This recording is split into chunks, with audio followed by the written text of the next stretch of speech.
إن الحمد لله نحمده ونستعينه ونستغفره ونعوذ بالله من شرور أنفسنا ومن سيئات أعمالنا من يهده الله فلا مضل له ومن يضلل فلا هادي له أشهد أن لا إله إلا الله وحده لا شريك له وأشهد أن محمدا عبده ورسوله۔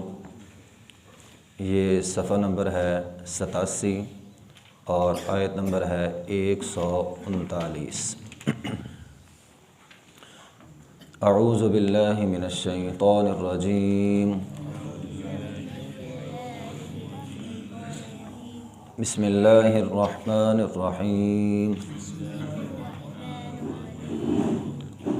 قل اتحاجوننا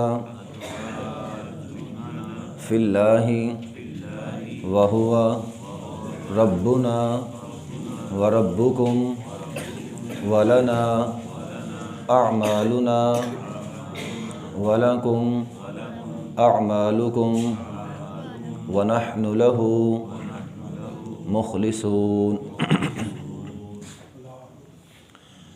قل کہہ دیجئے، اتحاجوننا کیا تم جھگڑتے ہو ہم سے، فی اللہ اللہ کے بارے میں، وہو حالانکہ وہ ربنا ہمارا رب ہے، وربکم اور تمہارا بھی رب ہے، ولنا اعمالنا ہمارے لیے ہمارے اعمال، ولکم اعمالکم اور تمہارے لیے تمہارے اعمال، ونحن لہ مخلصون اور ہم اسی کے لیے خالص کرنے والے ہیں، خالص عبادت کرنے والے ہیں۔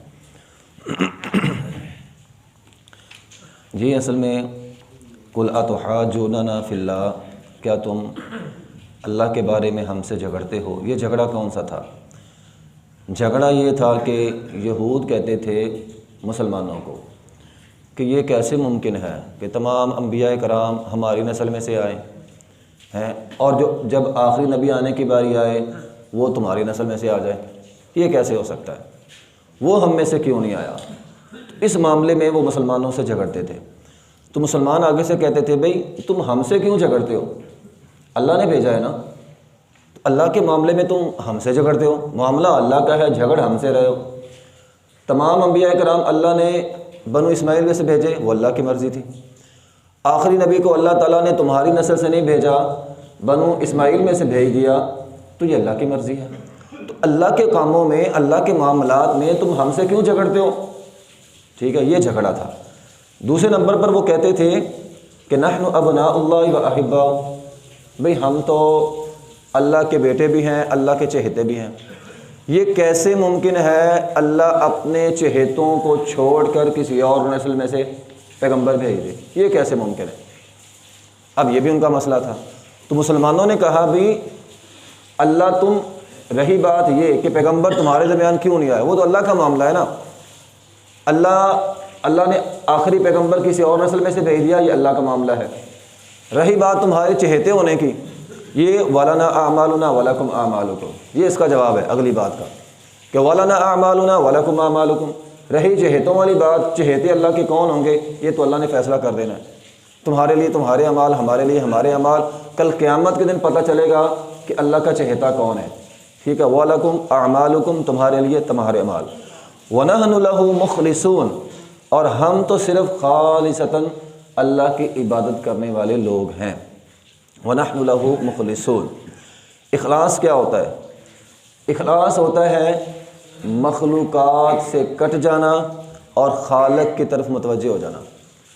آپ تمام انسانوں سے کٹ جائیں، کوئی بھی عمل کسی بھی انسان کے لیے نہیں کیا جائے گا، ہر عمل خالق کے لیے، اللہ کی ذات کے لیے کیا جائے گا۔ ہمارے معاشرے میں یہ جو ہم فیڈ بیک لکھتے ہیں نا، میں نے یہ کام کیا ہے کیسا رہا، کوئی بھی نیکی کا کام ہو، بندہ نیکی کا کام کرتا ہے، بندہ لوگوں سے فیڈ بیک لکھتا ہے بھی لوگ اس کے بارے میں کیا کہتے ہیں، میں نے فلاں نیکی کا کام کیا ہے کیسا رہا، میں نے مسجد میں یہ کام کروایا ہے کیسا رہا۔ بعض مولوی حضرات کہتے ہیں میں نے تقریر کی، یہ بھی کیسی رہی، لچھے دار رہی کہ نہیں رہی۔ اب لوگوں سے فیڈ بیک لے رہے ہیں کہ میں نے یہ نیکی کا کام کیا ہے، یہ کیسا رہا۔ تو لوگوں سے فیڈ بیک نہیں لینی، یہ آپ کے اخلاص میں کمی کر دے گی۔ آپ جتنی لوگوں سے فیڈ بیک لیں گے اتنا ہی آپ کے اخلاص میں کمی آتی جائے گی۔ ہیں یہ کام میں نے کیا ہے کیسا رہا، بتلاؤ مجھے کیسا رہا، فلاں کام، کوئی بھی کام، کوئی بھی نیکی کا کام آپ کرتے ہیں، آپ لوگوں سے پوچھتے ہیں نا کیسا رہا، یہ اتنا ہی آپ کے اخلاص میں کمی کرے گا۔ تو ہر کام اللہ کے لیے کرنا ہے، لوگوں سے فیڈ بیک نہیں لینی۔ اسی طرح اخلاص اللہ اور اس کے بندے کے درمیان راز ہوتا ہے، یہ راز کا کام ہے، کیونکہ اخلاص کا تعلق انسان کے دل کے ساتھ ہوتا ہے اور دل کی حالت اللہ کے علاوہ کوئی نہیں جانتا۔ یہ اللہ اور بندے کے درمیان جو ہے وہ راز ہے، ٹھیک ہے۔ اخلاص خالصتاً کوئی بھی کام، آپ ایک چھوٹا سا عمل بھی کیوں نہ ہو، اس کے اندر اخلاص کوٹ کوٹ کے بھر دیں، وہ چھوٹا سا عمل آپ کو بچا لے گا۔ اور اسی طرح جو ہم نے کلمہ پڑھا ہے لا الہ الا اللہ، اس کے اندر ہم غور نہیں کرتے، اخلاص ہی بھرا ہوا ہے کہ اے اللہ ہم خالصتاً ہر کام تیرے لیے کریں گے، الا اللہ ہی تو ہے۔ جب الا اللہ تو ہے تو کسی اور کے لیے ہم کام کیوں کریں، تو اخلاص کے ساتھ کریں۔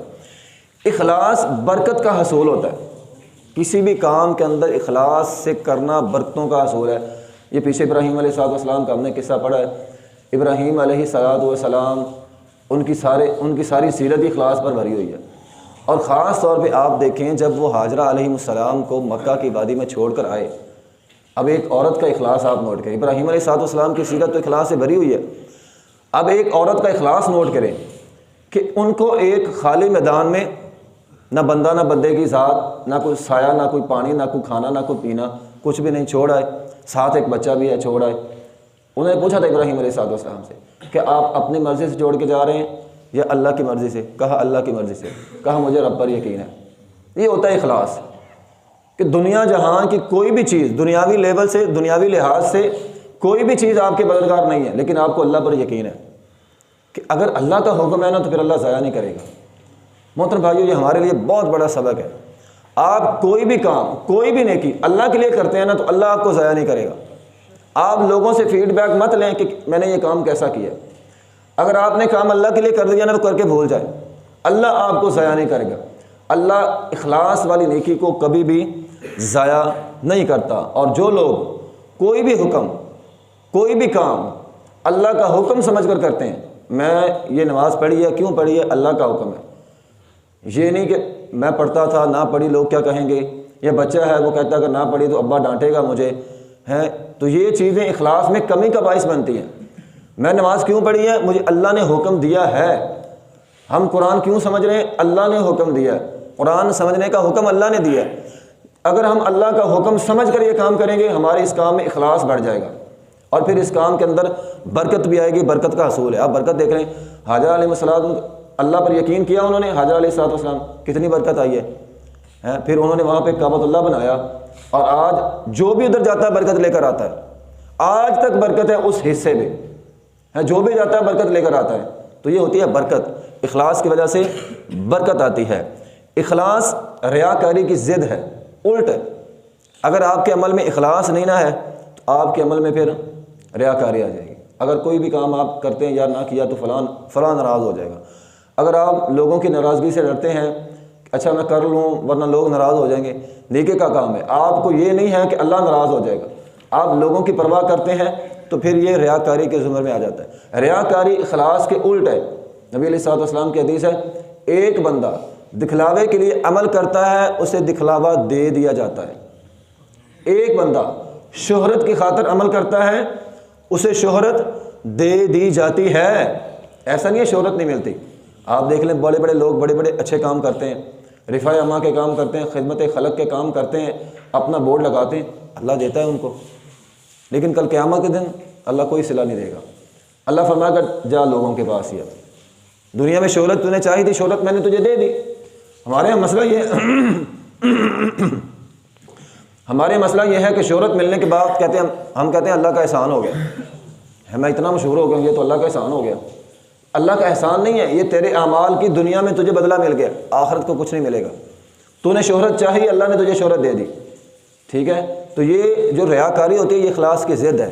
اگر انسان اخلاص چھوڑ دے گا تو انسان کے عمل میں ریاکاری آ جائے گی۔ اخلاص شیطان سے بچاؤ کا سب سے بڑا ہتھیار ہے۔ سب سے بڑا ہتھیار شیطان سے بچنے کا اخلاص ہے۔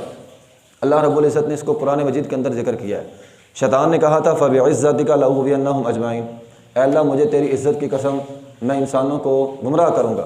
سب سے پہلی بات جب وہ اس نے سجدہ نہیں کیا آدم علیہ السلام کو اللہ کے حکم سے، تو اللہ نے کہا بھاگ جا، تو آگے سے کہنے لگا فَبِعِزَّتِكَ لَأُغْوِيَنَّهُمْ أَجْمَعِينَ، اللہ مجھے تیری عزت کی قسم میں ان تمام کو گمراہ کروں گا۔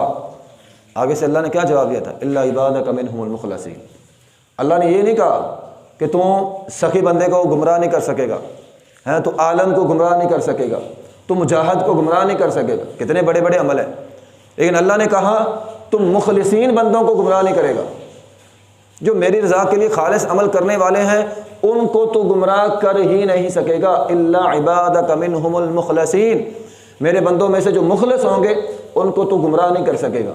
گویا اخلاص شیطان سے بچاؤ کا سب سے بڑا ہتھیار ہے۔ اگر آپ کے دل میں اخلاص ہونا تو شیطان آپ کو کبھی گمراہ نہیں کر سکتا۔ یہ رب کا قرآن کہہ رہا، میری بات نہیں ہے۔ الا عبادک، الا الگ کر لیا اللہ نے، الا الگ کرنے کے لیے آتا ہے، استثنائی صورت ہوتی ہے۔ بندہ کہتا ہے سارے لوگ آ گئے، ہم کہتے ہیں الا فلاں فلاں نہیں آیا، تو الا استثناء صورت ہے کہ صرف جن کے عمل میں اخلاص ہوگا نا ان کو تو گمراہ نہیں کر سکتا، باقی سب کو کر لے گا۔ تو یہ رب کا قرآن کہتا ہے شیطان سے بچاؤ کے لیے اخلاص سب سے بڑا ہتھیار ہے۔ اب ہمیں رہی بات یہ کہ ہمیں کیسے پتہ چلے کہ میرا یہ عمل کے اندر میرا عمل خالص اللہ کی رضا کے لیے۔ علماء کرام نے اس کی 4 علامات بیان کی ہیں۔ جس عمل میں 4 چیزیں ہوں گی نا وہ عمل خالصتاً اللہ کی رضا کے لیے ہوگا۔ سب سے پہلی چیز، آپ کوئی بھی کام کرتے ہیں اس کو اللہ کی رضا کے لیے کرنا، نیت دل میں ہو کہ میں اللہ کی رضا کے لیے کر رہا ہوں۔ دوسرا، کبھی بھی نیک عمل کا کریڈٹ خود کو نہ دیں، کبھی بھی نیک عمل کا کریڈٹ خود کو نہ دیں کہ یہ کام میں نے کیا ہے، یہ مسجد کا کام تھا، یہ ٹوٹی لگوائی ہے، یہ کولر لے کر دیا ہے، یہ کوئی بھی کام، میں مثال دے رہا ہوں، کوئی بھی کام آپ نے کیا ہے، آپ کسی کو مت کہیں یہ پنکھا میں نے لگوایا ہے۔ لوگ کہہ دیتے ہیں نا یہ پانی کی ٹینکی ہے میں نے رکھوائی ہے۔ اگر آپ نیکی کا کریڈٹ اپنے آپ کو دے رہے ہیں نا تو یہ آپ کے اخلاص میں کمی کا باعث بن جائے گا، بلکہ یہ جو لفظ میں ہوتا ہے نا یہ آہستہ آہستہ انسان کو متکبر بنا دیتا ہے۔ آپ کوئی بھی کام کرتے ہیں، کوئی بھی کام کرتے ہیں، آپ کہیں یہ اللہ کا مجھ پر احسان ہے، اللہ نے لیا ہے مجھ سے کام، میں نے نہیں کیا۔ آپ کریڈٹ اللہ کی ذات کو دینا ہے کہ یہ کام اللہ نے مجھ سے لیا ہے، اللہ کی توفیق سے ہوا ہے۔ کوئی بندہ آپ کو کہتا ہے ماشاءاللہ یہ کام آپ نے کر دیا ہے، نہیں، اللہ کی توفیق سے ہوا ہے۔ آپ کریڈٹ خود کیوں لیتے ہیں؟ جب آپ خود لیں گے آپ کے اندر ایک میں آ جائے گی اور میں آہستہ آہستہ آپ کو متکبر بنا دے گی، آپ کے اندر تکبر آ جائے گا اور آپ کا عمل جو ہے وہ سارے کا سارا ضائع ہو جائے گا۔ تو نمبر 2، کسی بھی نیکی کا کریڈٹ انسان خود کو نہ دے۔ آپ کسی پر خرچ کرتے ہیں، یہ خرچ میں نے کیا اور فلاں کی مدد میں نے کی تھی، بھی تو نے کیا، آپ نے اپنے آپ کو کریڈٹ دے دیا، اب آپ کے عمل کے اندر اخلاص ختم ہو گیا۔ اگر پتہ بھی لگ جائے نا کسی کو پتہ بھی لگ جائے یہ کام آپ نے کیا، وہ آپ سے پوچھے بھی اللہ کی توفیق سے ہوا ہے، اللہ نے رحمت کی، اللہ نے مجھ پر احسان کیا تھا میں نے کر دیا، تو اللہ کو کریڈٹ جب دیں گے تو آپ کے عمل میں اخلاص ہوگا۔ نمبر 3، کوئی بھی عمل جب اس عمل کے اندر نرمی آ جائے اور ٹھہراؤ آ جائے وہ اخلاص کی علامت ہے۔ آپ نماز پڑھنے کے لیے مسجد میں آئے ہیں، اگر آپ جلدی جلدی نماز پڑھ کے چلے جاتے ہیں گویا آپ کے عمل میں اخلاص نہیں ہے، ٹھہراؤ نہیں ہے، آپ نے سکون سے کوئی کام نہیں کیا۔ اسی طرح نرمی، نبی علیہ الصلوۃ والسلام نے فرمایا عجلت شیطان کی طرف سے ہوتی ہے، یعنی آپ کے عمل میں اگر ٹھہراؤ نہیں ہے نا، عجلت ہے، جلد بازی ہے، تو فرمایا وہ شیطان کی طرف سے ہوتی ہے۔ اور ایک حدیث میں آیا ہے، آپ دیکھیں مسجد میں آتے ہیں جلدی جلدی نماز پڑھ کے چلے گئے، یہ عجلت ہے، اور یہ عجلت آپ کے عمل میں اخلاص کو کم کر دے گی۔ اسی طرح ٹھہراؤ کے ساتھ ساتھ نرمی بھی ہے۔ نبی علیہ الصلوۃ والسلام نے فرمایا جس چیز کے اندر نرمی ہو وہ اسے خوبصورت بنا دیتی ہے۔ تو نرمی انسان کے عمل کو خوبصورت بناتی ہے۔ نرمی اور ٹھہراؤ 2 چیزیں اگر آپ کے عمل میں ہے نا، آپ نے سکون سے کام کیا ہے، نماز پڑھی ہے سکون سے پڑھی ہے، کوئی جلد بازی نہیں، آپ نے قرآن پڑھا ہے تو سکون سے پڑھا ہے، جتنا بھی پڑھا ہے سکون سے پڑھا ہے، کوئی جلد بازی نہیں ہے۔ تو جلد بازی اور ٹھہراؤ کا نہ ہونا یہ انسان کے عمل میں اخلاص کو لے جاتا ہے۔ تو اگر آپ خالص کام کرنا چاہتے ہیں آپ کے اندر نرمی بھی ہو اور ٹھہراؤ بھی ہو، نرمی اور ٹھہراؤ 2 چیزیں۔ اسی طرح چوتھے نمبر پر عمل کرنے کے بعد کبھی بھی انسان خوش نہ ہو، میں نے یہ عمل کر لیا ہے، یہ جو انسان خوش ہوتا ہے نا، خوشی آہستہ آہستہ انسان کو تکبر کی طرف لے جاتی ہے۔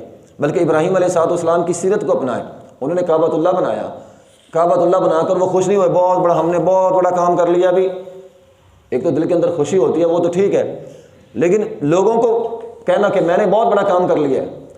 ابراہیم علیہ السلام نے کیا تھا؟ کعبۃ اللہ بنا کر ربنا تقبل منا۔ تو خوش ہونے کی بجائے آپ اس کی قبولیت کی دعا کریں۔ آپ کامیابی کے آخری دھانے پر تھے لیکن آپ نے قبولیت کی دعا نہیں کی، ہو سکتا ہے وہ عمل قبول ہی نہ ہوا ہو۔ کیا تو ہے آپ نے 50,000 لگایا، 1,00,000 لگایا ہے، آپ سمجھتے ہیں میں نے یہ کام کر دیا، کر کے آپ خوش ہو گئے، پتہ نہیں وہ قبول بھی ہوا کہ نہیں ہوا۔ آخری مرحلہ تو قبولیت کا تھا نا، قبولیت ہوئی ہے کہ نہیں ہوئی، یہ تو آخری مرحلہ ہے۔ ہم آخری مرحلہ ادا کرنے سے پہلے خوش ہونا شروع کر دیتے ہیں، تو بعد میں پتہ چلے کل قیامت کے دن وہ عمل تو قبول ہی نہیں ہوا تھا۔ تو ہر عمل کے بعد انسان کیا کرے؟ ربنا تقبل منا، اے اللہ قبول کر لے۔ تو یہ 4 چیزیں ہیں، اللہ کی رضا کے لیے عمل ہو، کوئی بھی نیک عمل کا کریڈٹ آپ خود کو نہ دیں بلکہ آگے سے کہیں کہ اللہ کی توفیق سے ہوا ہے۔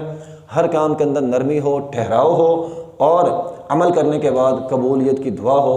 جس عمل میں یہ 4 چیزیں ہوگی نا، وہ عمل خالصتاً اللہ کی رضا کے لیے ہوگا۔ تو خالص عمل کریں گے، اللہ اجر دے گا۔ اخلاص جتنا کم ہوتا جائے گا اتنا اجر کم۔